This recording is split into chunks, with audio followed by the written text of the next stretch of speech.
sering banget mikir kalau mereka itu lagi trading melawan pasar. Tapi, gimana kalau saya bilang sebenarnya pasar justru butuh banget sama mereka? Kita semua pasti pernah ngerasain ini. Frustrasinya itu loh, waktu harga kayak sengaja banget nyentuh stop loss kita, terus langsung berbalik arah ninggalin kita. Nah, di sini kita bakal bongkar habis-habisan kenapa stop loss Anda itu ya sebenarnya jadi bensin yang paling dicari untuk menggerakkan pasar. Kalau Anda pernah ngerasa gitu, tenang, Anda nggak sendirian. Perasaan seolah-olah ada yang ngincir posisi Anda itu umum banget. Kita udah pasang stop loss di tempat yang katanya aman menurut buku, tapi kok ya entah gimana, harga selalu bisa nyamber ke situ dulu sebelum akhirnya jalan ke arah yang kita prediksi. Ini bukan kebetulan, dan ini jelas bukan imajinasi Anda. Oke, coba kita rasapi kutipan ini, karena ini inti dari semuanya. Di dunia trading itu ada pemburu dan ada yang diburu. Bedanya apa? Bedanya cuma satu, pemahaman soal konsep kunci yang namanya likuiditas. Kalau konsep ini kedengaran asing buat Anda, kemungkinan besar selama ini Anda tanpa sadar udah jadi mangsanya. Sekarang, mari kita telusuri dari mana sih salah kaprah ini datangnya. Kebanyakan dari kita kan mulainya sama, belajar dari sumber yang sama. Support, resistance, trendline. Masalahnya, pengetahuan ini seringkali nggak lengkap dan malah bikin kita jadi sasaran empuk. Ibaratnya, kita dikasih peta yang cuma nunjukin sebagian kecil dari medan perang. Nah, ini dia fondasinya. Konsep dasar yang diajarin ke hampir semua trader pemula. Beli di support, jual di resistance. Logikanya kan masuk akal banget ya. Kalau sebuah level harga berkali-kali bisa nahan harga, ya pasti level itu kuat dong. Ternyata disitulah jebakannya dimulai. Nah, ini dia pergeseran cara pandang yang paling penting. Buat kita, para trader retail, level yang disentuh berkali-kali itu kelihatan kayak benteng kokoh. Tapi buat para institusi, level itu justru target yang paling menggiurkan. Loh, kok bisa? Gini, setiap kali seorang trader retail pasang order sell di resistance dengan stop loss persis di atasnya, mereka itu sebenarnya lagi numpuk order beli di satu titik. Jadi level itu bukan lagi benteng, tapi udah berubah jadi kolam likuiditas yang siap diciduk. Oke, sekarang kita masuk ke jantung masalahnya. Pergerakan pasar yang sering kelihatan aneh dan acak itu sebenarnya digerakin sama satu mesin yang nggak kelihatan, kebutuhan konstan untuk berburu likuiditas.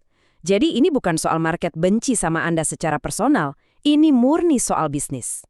Coba bayangin Anda ini institusi besar yang mau jual katakanlah 1 juta lot. Kalau Anda langsung jual gitu aja di pasar, harganya pasti langsung anjlok dan Anda rugi besar. Jadi apa yang Anda butuhin? Anda butuh ada order beli senilai 1 juta lot juga di harga yang sama buat nyerap penjualan Anda. Nah, di mana kira-kira order beli sebanyak itu ngumpul? Tepat di atas level resisten yang jelas, tempat ribuan trader retail naruh stop loss mereka.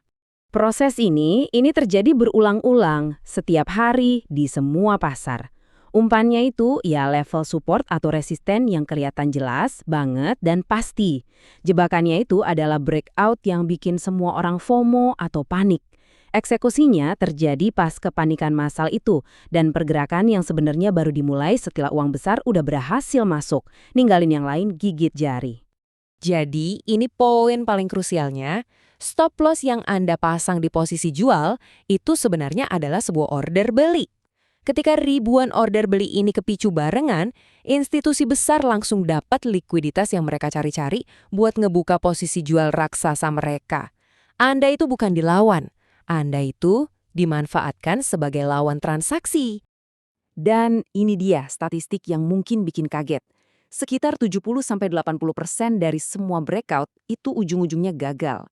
Ini bukan pengecualian, ini udah jadi aturan main di pasar. Jebakan ini adalah fitur standar dari struktur pasar, bukan kejadian yang aneh atau langka. Jadi, mayoritas breakout itu ya memang jebakan likuiditas yang disengaja. Anda mungkin bertanya-tanya, kok sistemnya kayak sengaja banget dirancang buat ngerugiin trader kecil? Jawabannya, ada di aliran uang dan insentif dari semua pemain di industri ini, termasuk broker Anda sendiri. Yuk kita coba ikuti jejak uangnya. Broker dapat uang dari spread dan komisi, itu kita semua tahu. Tapi, seringkali ada sumber pendapatan yang jauh lebih gede di baliknya, keuntungan OTC. Sederhananya, ini adalah keuntungan yang didapat broker langsung dari kerugian para kliennya. Inilah kunci buat ngerti kenapa ada konflik kepentingan di sini. Gini cara kerjanya, broker itu seringkali mengelompokkan klien mereka. Trader yang konsisten profit biasanya dimasukin ke A-book, transaksi mereka beneran dilempar ke pasar asli. Sebaliknya, trader yang cenderung rugi, nah mereka masuk ke B-book. Transaksi mereka ini nggak pernah keluar dari rumah broker. Broker sendiri yang jadi lawan transaksinya. Artinya, setiap kali mereka rugi, ya broker yang untung. Sekarang coba tebak, tipe trader mana yang lebih menguntungkan buat model bisnis kayak gini? Jadi, penting banget buat nggak ngelihat ini sebagai konspirasi jahat melawan trader retail. Lebih akurat kalau kita lihat ini sebagai ekosistem pasar, di mana model yang punya informasi, si uang kuat atau para paus, secara sistematis menyerap model yang kurang informasi, si uang lemah alias ikan-ikan kecil. Ini bukan urusan personal, ini cuma dinamika pasar biasa. Oke, setelah kita paham semua ini, tujuannya bukan buat bikin Anda jadi paranoid. Tujuannya adalah membekali Anda dengan pemahaman yang lebih dalam. Terus gimana caranya kita bisa pakai pengetahuan ini buat ngubah cara kita trading? Gimana kita bisa mulai ikut di pihak uang kuat? Ini adalah cara berpikir yang benar-benar baru. Daripada ngelihat level yang jelas sebagai tempat masuk, anggap itu sebagai zona bahaya tempat jebakan bakal dipasang. Tunggu sampai jebakannya terjadi, tunggu konfirmasi kalau uang kuat udah masuk, baru kita ikuti jejak mereka. Anda nggak lagi nebak-nebak puncak atau lembah. Anda trading berdasarkan aksi perburuan likuiditas itu sendiri. Pada akhirnya, semua kembali ke pilihan. Anda sekarang punya peta yang lebih lengkap. Anda ngerti di mana kolom-kolom likuiditas berada, kenapa mereka jadi target, dan gimana perburuan itu terjadi. Pertanyaannya sekarang adalah, mau Anda apakan pengetahuan ini? Pilihan ada di tangan Anda.